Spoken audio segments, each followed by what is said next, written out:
Buenas tardes, mi nombre es Jazmín Chávez Azotea, soy estudiante del séptimo semestre de la Facultad de Enfermería y Obstetricia de la UAM y el día de hoy vamos a presentar un tema sobre cuidados de enfermería en un paciente neurocrítico.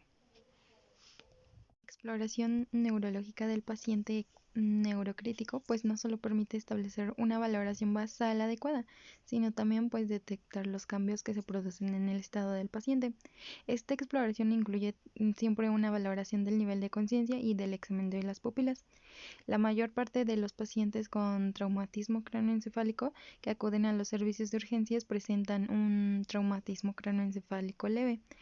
La enfermera pues debe saber cómo detectar de forma temprana el deterioro neurológico para facilitar el diagnóstico de posibles lesiones secundarias y poderlas tratar pues precozmente. La valoración del nivel de conciencia pues primero se utiliza la escala de coma de Glasgow. Esta escala pues es su objetivo principal es trasladar el conjunto de alteraciones neurológicas de cada exploración sucesiva a datos numéricos que ayuden a valorar de forma objetiva y cuantitativa la gravedad de la alteración neurológica. Además, las escalas permiten comparar datos, deducir y pronosticar. La escala de coma de Glasgow pues permite valorar tres parámetros independientes. Primero se evalúa la apertura de ojos, la respuesta ocular y la respuesta motora. La puntuación mínima es de 3 puntos cuando no hay respuesta y la puntuación máxima es de 15. Se debe registrar desglosando los tres componentes y anotando pues los mejor. Esta es la escala de coma de Glasgow. El parámetro pues que se evalúa es la apertura ocular. Y dentro de esta pues está si abre los ojos espontáneamente va a ser un valor de 4 puntos. Si abre los ojos cuando le estamos hablando van a ser 3. Si los abre cuando le tenemos que tocar para que le produzca dolor sería 2 y si no hay respuesta ocular es un punto. Después siga la respuesta verbal.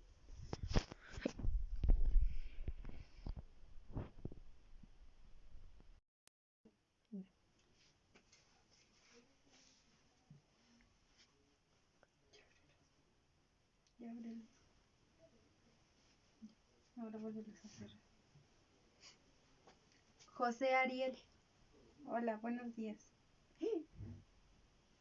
Ahora volverlos a hacer. José Ariel. Ahora volverlos a hacer. En esto ya no los abras, por más que te... José Ariel. José Ariel. José Ariel. José Ariel. ¿Cómo te llamas? José Ariel Azotea Marinas. ¿Y estás en tu casa? No. ¿Dónde estás? En el hospital. ¿Por qué? Porque me caí de un árbol. ¿Y es de día o es de noche? De día. ¿De día? Ajá.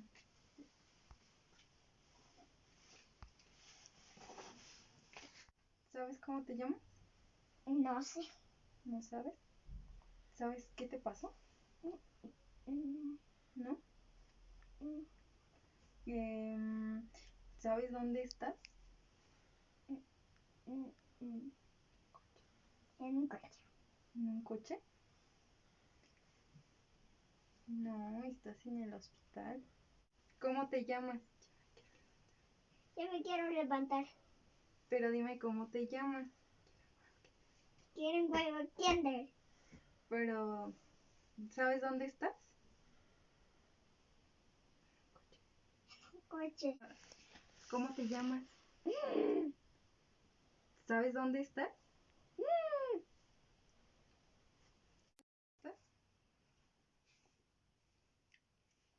Señor José Ariel. José Ariel. ¿Cómo se llama? ¿Dónde está? Frente. Tira hacia enfrente, los dos brazos, los dos hacia arriba.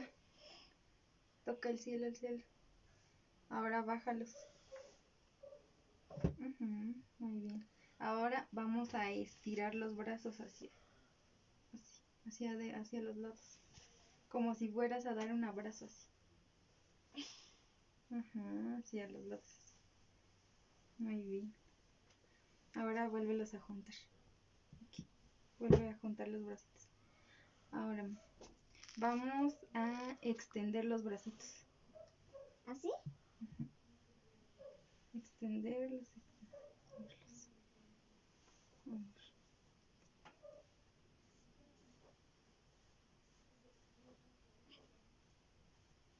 Ahora extiende los brazos. Solo duerme. No hagas nada ya. Extiende los brazos. Esta valoración inicial pues se realiza una vez que ya se ha realizado la reanimación. Es la valoración más importante cuando el paciente posteriormente es sedado e intubado y se realiza en el lugar del accidente o en el primer centro sanitario que se le atiende. Es fundamental primero, pues para definir la gravedad del paciente. Se considera TCE graves aquellos que presentan una puntuación de 3 a 8 puntos, moderados de 9 a 13 y leves de 14 a 15. Presidir el resultado, determinar la monitorización si es necesaria, evaluar el tratamiento y si la observación inicial no es correcta puede dar lugar a monitorización innecesaria, medidas terapéuticas inadecuadas o inducir a un pronóstico erróneo. También se deben realizar valoraciones posteriores repetidas e intervalos regulares tanto en la fase aguda como en todo el proceso de recuperación, ya que servirán para primero pues detectar la forma precoz, la disminución del nivel de conciencia y tomar una mejor actitud terapéutica y problemas y limitaciones del uso de la escala de Glasgow. Existen pues numerosos factores que pueden interferir en una aplicación de la escala en cualquiera de los 3 parámetros. Estos son los más frecuentes. Primero, pues en la apertura de ojos puede verse dificultada pues por una lesión facial que puede producir edema palpebral. En la respuesta verbal, pues la importancia de la adecuada oxigenación y de la protección de la vía aérea ha hecho que un gran número de pacientes con traumatismo cráneoencefálico lleguen a los centros de neurotraumatología intubados y sedados, por lo que los pacientes la respuesta verbal está alterada y abolida. Y por último, pues la respuesta motora es menos artefactable siempre que se haya descartado una lesión medular. Los errores más frecuentes en el uso de la escala de coma de Glasgow pues es primero pues no estimular al paciente de forma adecuada. Se debe iniciar la exploración con estímulos verbales, o sea, hablarle y si no responde ya se realiza un estímulo doloroso suficiente. Los numerosos estudios han considerado que la viabilidad del interobservador, los mayores discrepancias se han detectado la respuesta motora y sobre todo en la distinción entre la respuesta motora y patológica en flexión y extensión. Es de extrema importancia la valoración objetiva, registrar exactamente lo que vemos, no lo que nos gustaría ver. Después la escala que sigue es la escala de Ramsay. Esta pues nos sirve para evaluar el grado de sedación al que sometemos a un paciente. Su objetivo es controlar el nivel de sedación de un paciente para evitar que su aplicación sea insuficiente o excesiva. Los niveles de sedación de la escala de Ramsay, y para medir la sedación la escala presenta 6 niveles que van de menor a mayor grado. En el nivel 1 pues se encuentran despiertos, inquietos, ansiosos y agitados. En el nivel 2 pues el paciente sigue despierto pero ya está relajado, orientado y se muestra cooperador. En el nivel 3 el paciente está dormido, que puede responder a estímulos verbales y ya obedece órdenes. En el nivel 4 pues continúa dormido pero con una ligera respuesta a la luz y al sonido. En el nivel 5 únicamente presenta respuesta al dolor. En el nivel 6 el paciente profundamente dormido que no presenta ninguna respuesta a estímulos. Posteriormente sigue la escala Richmond, o la mejor conocida como la escala de RASS. Esta lo que va a medir pues es el estado de sedación de los pacientes y es altamente utilizada en las unidades de cuidados intensivos con pacientes bajo sedación médica. Se trata de una escala de fácil utilización, muy intuitiva, que el personal sanitario entrenado evalúa a pacientes con ventilación mecánica o sin ella. En esta escala consta de 10 niveles que van desde la sedación muy profunda a un estado de agitación 4. En el estado 4 el paciente va a estar combativo, ansioso y violento. En el nivel 3 va a estar muy agitado con movimientos constantes de retirada de catéteres o tubos orotraqueales y además apataje. En el nivel 2 va a estar agitado, movimientos frecuentes y lucha contra el respirador. En el 1 va a estar ansioso, inquieto, pero con excesivos movimientos. En el 0 pues va a estar tranquilo y alerta. -1 va a estar adormilado, a la llamada se despierta y puede abrir los ojos durante más de 10 segundos. En el nivel -2 la sedación va a estar ligera, a la llamada se despierta pero no puede abrir los ojos más de 10 segundos. En el nivel -3 la sedación moderada, a la orden abre los ojos y se mueve pero no dirige la mirada a ningún lugar. En el nivel -4 la sedación profunda a la estimulación física y abre los ojos. En el nivel -5 la sedación muy profunda, a la estimulación física no hay respuesta. En estos niveles se dividen en 3 rangos o secciones. Por ejemplo, ansiedad, agitación va de un rango de 1 a 4. La sedación moderada consciente va de un rango de -3 a 0 y sedación profunda va de un rango de -4 a -5.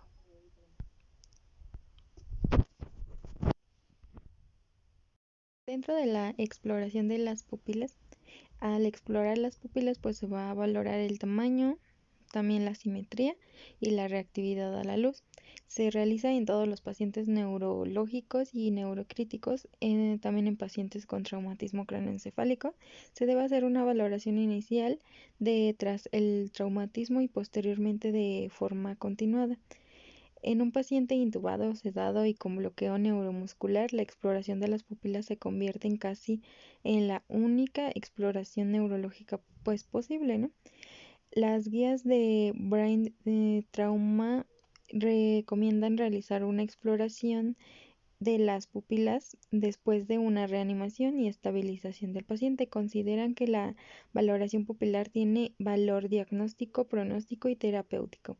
También se recomienda que se haga constar la presencia de lesión traumática en la órbita y define como pupila fija a la que tras un estímulo luminoso se contrae menos de 1 milímetro y como asimetría a la diferencia superior de 1 milímetro de diámetro. Estas guías concluyen que la ausencia del reflejo fotomotor bilateral tiene al menos 70% de valor predictivo de mala evolución.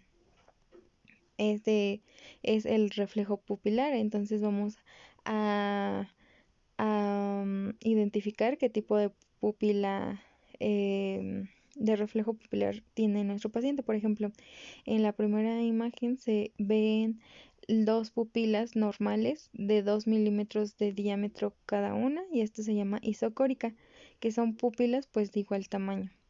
Miosis, contracción excesiva de las pupilas. Y esto pues se debe quizá a drogas por insecticida y midriasis, que es la dilatación excesiva de las pupilas. Esto se puede deber a falta de oxígeno o a la intoxicación por alcohol industrial o anisocoria, que son pupilas de tamaño desiguales, o sea, una una más grande y otra más pequeña, y pues esto se debe a un daño cerebral, a un traumatismo cráneoencefálico o un EBC.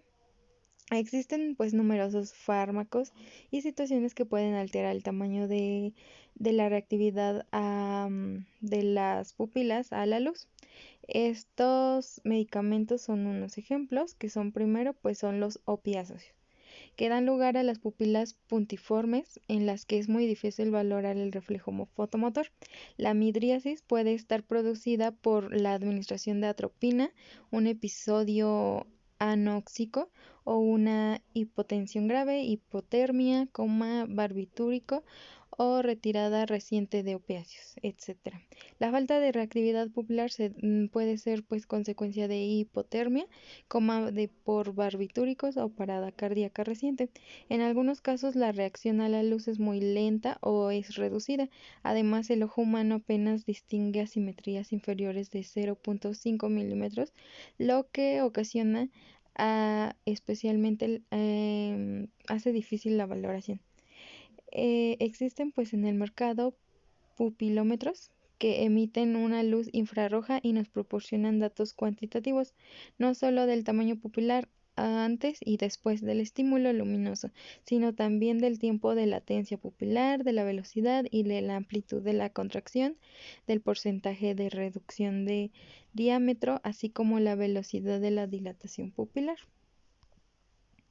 Otros signos de deterioro neurológico que puede presentar es, pues, un paciente neurocrítico puede presentar otros signos de deterioro neurológico.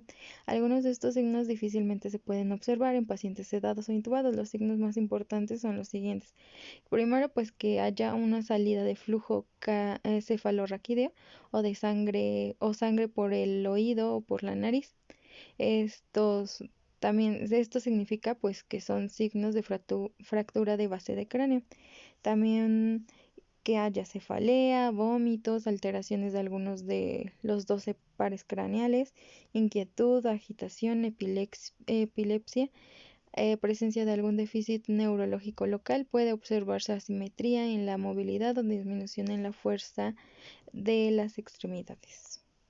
¿Cómo se detecta el deterioro neurológico de un paciente con traumatismo cráneoencefálico? Bueno, una de las dificultades para determinar el alcance del traumatismo cráneoencefálico leve es la falta de consenso en su definición. La definición más generalizada es la del paciente que ha sufrido traumatismo y presenta una puntuación en la escala de Glasgow de 14 a 15. Al paciente con traumatismo, tras valorar la vía aérea con control cervical, respiración y circulación, se le debe de realizar un examen neurológico inicial que incluya la escala de coma de Glasgow, la valoración de las pupilas, la duración de la pérdida de conciencia y la amnesis postraumática. También es importante conocer el mecanismo de lesión.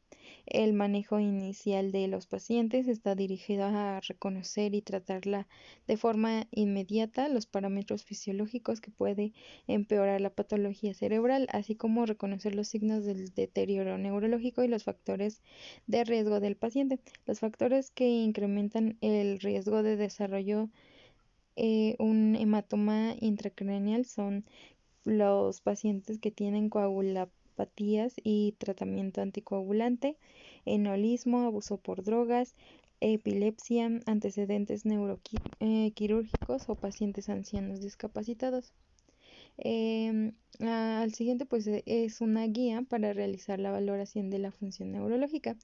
Lo primero pues es juntar el material y lo que se va a ocupar es un fonendoscopio, el tensiómetro, el martillo de los reflejos, el equipo del órgano de los sentidos, aplicadores, las esencias de diferentes olores, las sustancias para la percepción de sabores, los oclusores oculares, un diapasón, una carta de Snell, una linterna, un batelenguas, elementos fríos, calientes, punzantes y suaves.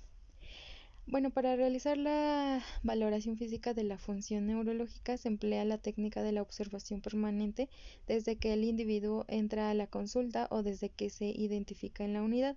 Si el paciente se encuentra hospitalizado, el examinador debe de tener una gran capacidad de observación.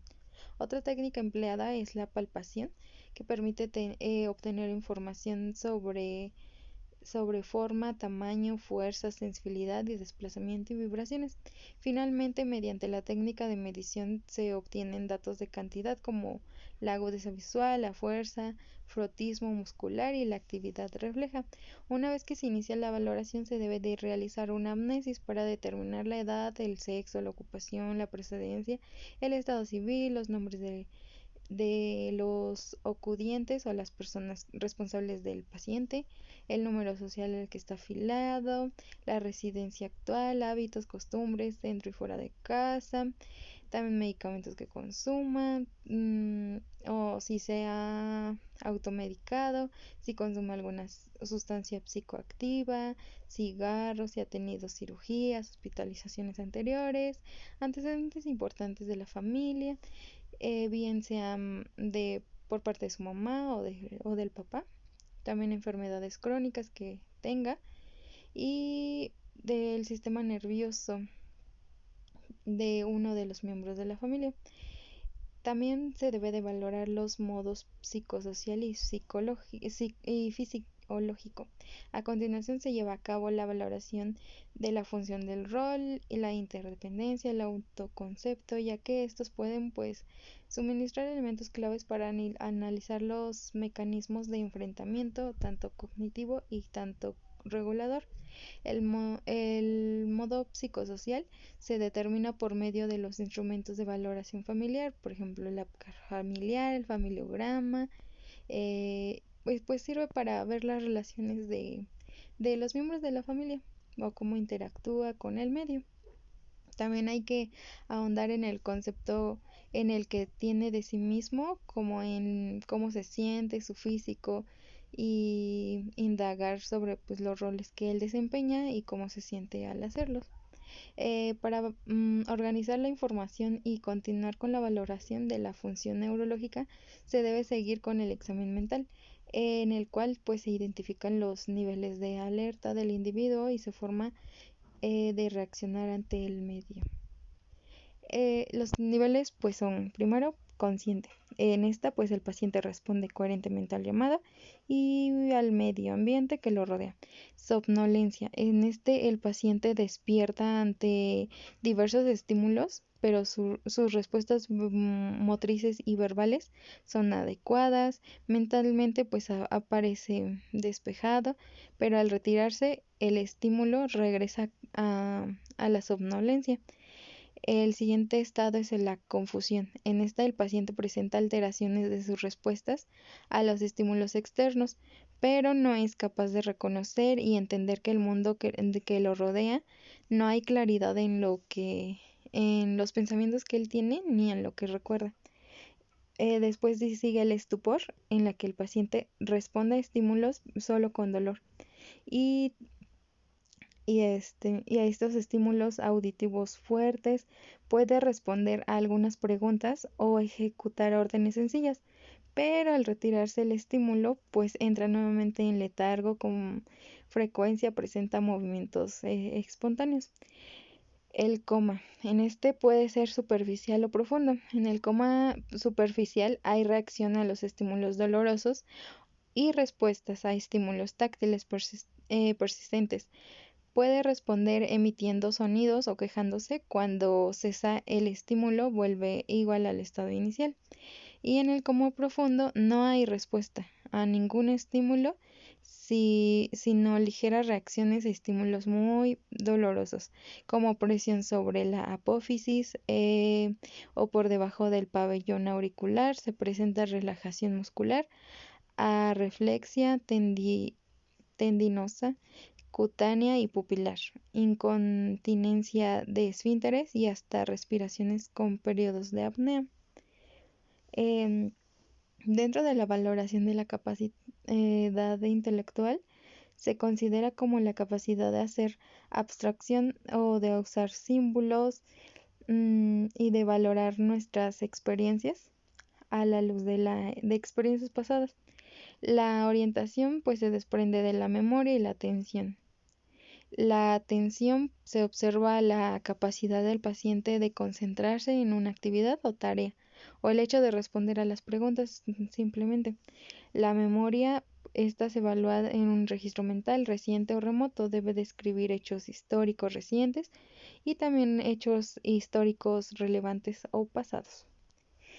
El pensamiento, pues se valora la consecuencia lógica que sea coherente y relevante del individuo. El afecto, en un sentido, pues se debe de observar de inmediato al paciente como un episodio de llanto o que se esté riendo. El cálculo, se valora la capacidad de hacer cálculos matemáticos, sumas, restas. El juicio se mide con la capacidad de abstracción, de interpretación, pidiéndole, por ejemplo, un refrán. Y finalmente el lenguaje. Debe de ser comprensible, coherente, también se evalúa la forma de pronunciar las palabras. El segundo paso consiste en la valoración de los pares craneales, donde además se involucra a los órganos de los sentidos. Algunos de estos pares craneales son sensitivos, otros motores y otros mixtos. Por lo tanto, la valoración correcta de cada uno depende de la identificación de respuestas tanto afectivas como inafectivas del individuo. Por ejemplo, en el primer par craneal es el olfatorio. En se debe de identificar los olores, por ejemplo, café o de un perfume. En el 2 es el óptico. En se evalúa la agudeza visual, el uso de la cartilla de Snell.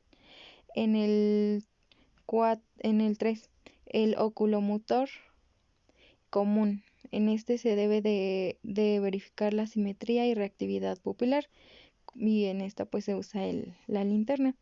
En el 4 es el troclear.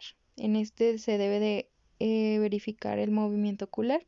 Se pide que siga el dedo hacia arriba, hacia abajo y laterales sin mover la cabeza. El 5, trigémino. En la sensación facial o si pueden masticar. El 6, oculomotor externo. El movimiento ocular siga el dedo hacia los laterales, igual sin mover la cabeza. El 7, facial. Debemos de ver que tenga expresiones faciales, por ejemplo, que sonría, que, que pueda hacer una cara de triste o al dolor. En el 8 es el auditivo, la audición, el equilibrio de los pies juntos, los brazos a los lados y los ojos cerrados por 5 segundos. El 9 es el glosofaringeo, que es la deglución y voz, pedir que trague saliva y que diga oh. En el 10 es el reflejo vago, reflejo nauseoso, con un batelenguas, se debe de estimular este reflejo. En el 11 es el espinal, movimiento del cuello se le debe de pedir que voltee la cabeza mientras se opone resistencia.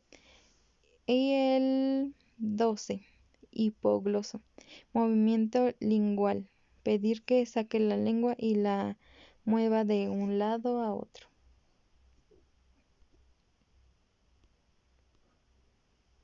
En el tercer paso, pues se deben de valorar la función motriz, que es definida como la organización neurológica del movimiento e involucra la movilidad física, la marcha, la coordinación de todos los movimientos del individuo y el sincronismo. La fuerza muscular, que va de a ausencia completa, debe la fuerza a fuerza normal, que va de 0 a 5. El tono muscular, que se debe apreciar observando la actitud del paciente con el hecho de o en la forma de manipular los elementos, con la posición en las extremidades, en el relieve de las masas musculares, en la conciencia de los músculos al palparlos y en las resistencias que estos presentan en los movimientos de las respuestas. Puede ser hipotonía o la hipertonía.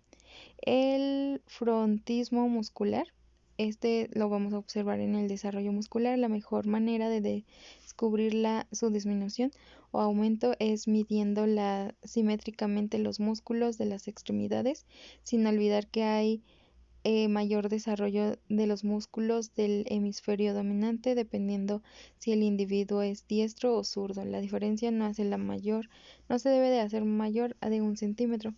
La coordinación adecuada utilizando las vías motrices sensitivas que dependen del buen funcionamiento del cerebelo y aparato vestibular. Los reflejos, que son la respuesta motriz involuntaria desencadenada por un estímulo sensorial específico, entre los que tenemos los tendinomusculares, etcétera. El cuarto paso, pues se valora la sensibilidad, que es de dos tipos, la superficial y la profunda. En la superficial, pues se evalúa por medio de la temperatura, el dolor, el tacto, la discriminación de dos puntos. Y la profunda se, se evalúa la vibración, la posición, el peso y el dolor profundo. Para la enfermera, la planeación del cuidado se vuelve fundamental en lo encontrado en la valoración, lo que debe de redundar en el beneficio del individuo, su familia y las personas que lo rodean. Igualmente, la valoración le facilita ejecutar y evaluar el plan de cuidado, buscando su máxima efectividad. La hipertensión intracraneal. La presión intracraneal es el resultado de la relación dinámica entre el cráneo y su contenido. El contenido o comportamiento cerebral está constituido por el propio parénquima y por el volumen sanguíneo cerebral y por el volumen líquido cefalorraquídeo. La presión de perfusión cerebral se define como la diferencia entre la presión arterial media y la presión intracraneal, PIC. Esta presión representa el gradiente de la presión de la conducción del flujo sanguíneo cerebral, por lo tanto la de oxígeno y la entrega metabólica. El cerebro en condiciones normales autorregula su flujo sanguíneo para proporcionar un flujo constante interdependiente de la presión arterial mediante la alteración de resistencias de ambos vasos sanguíneos. Los principales factores que interactúan para mantener una presión intracraneal son el flujo sanguíneo, cerebral, el líquido cefalorraquídeo, la presión de perfusión cerebral y la viscosidad plasmática. Los mecanismos de la presión del control de la presión intracraneal, PIC, son los siguientes. Para mantener la PIC dentro de los valores normales, el aumento del volumen de uno de los componentes debe de ser compensado por la disminución del volumen de otros. Por ejemplo, el volumen de la producción del líquido cefalorraquídeo, la resistencia del sistema reabsorcivo o reabsorción del líquido cefalorraquídeo, la presión venosa del espacio intracraneal, representada por presión del seno, longitud superior. La fórmula matemática que relaciona estos parámetros es la siguiente.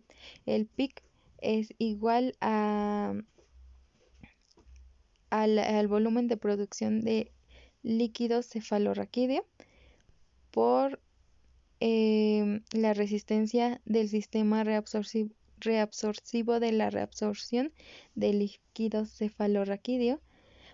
Todo esto más la presión venosa del espacio intracraneal representada por la presión del seno longitudinal superior.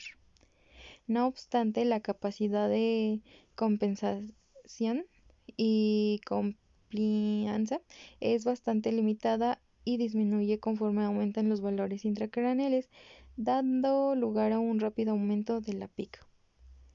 Los valores normales de la presión intracraneal es en adultos de 10 a 5 milímetros de mercurio, en niños pequeños de 3 a 7 milímetros de mercurio y en infantes de término de 1.5 a 6.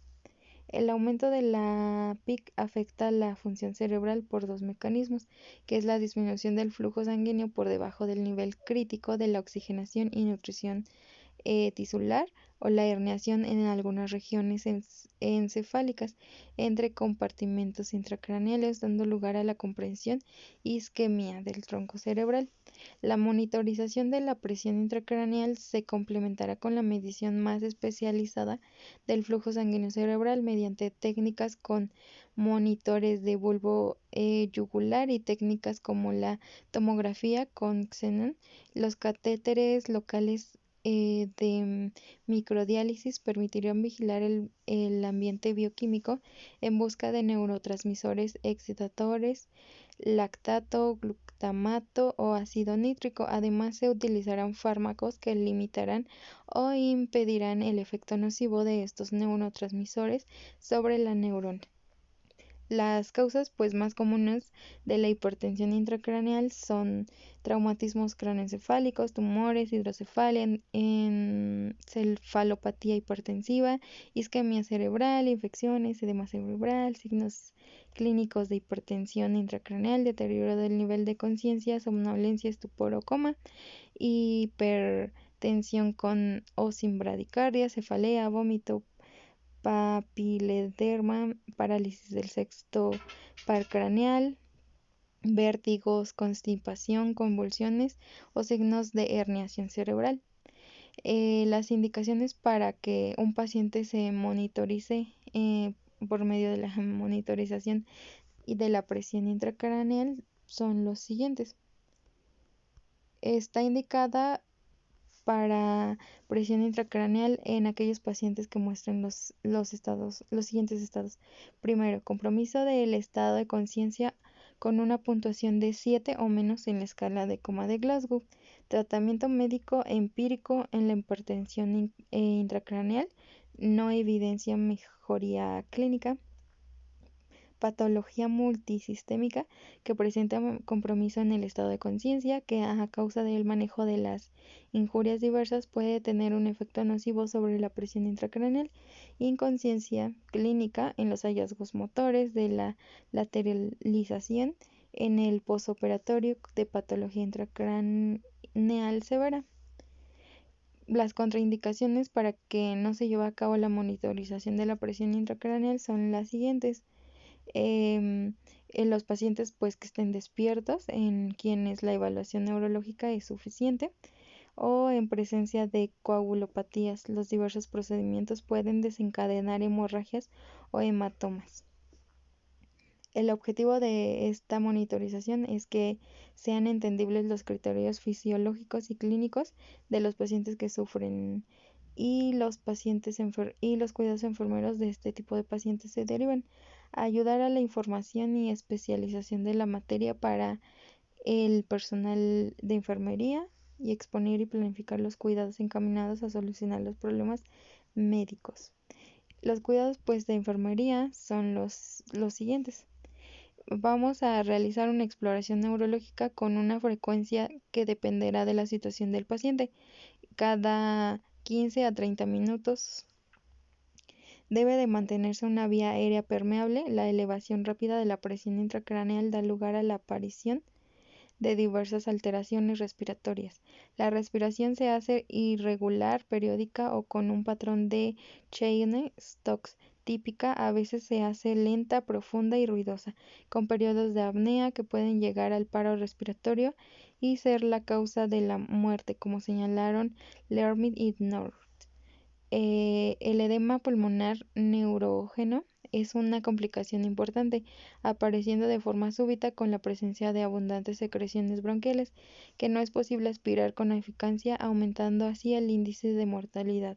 Se debe de evitar la hipoxemia y la hipercapnia, que deben de agravar la hipertensión intracraneal y por lo tanto agravar el daño cerebral.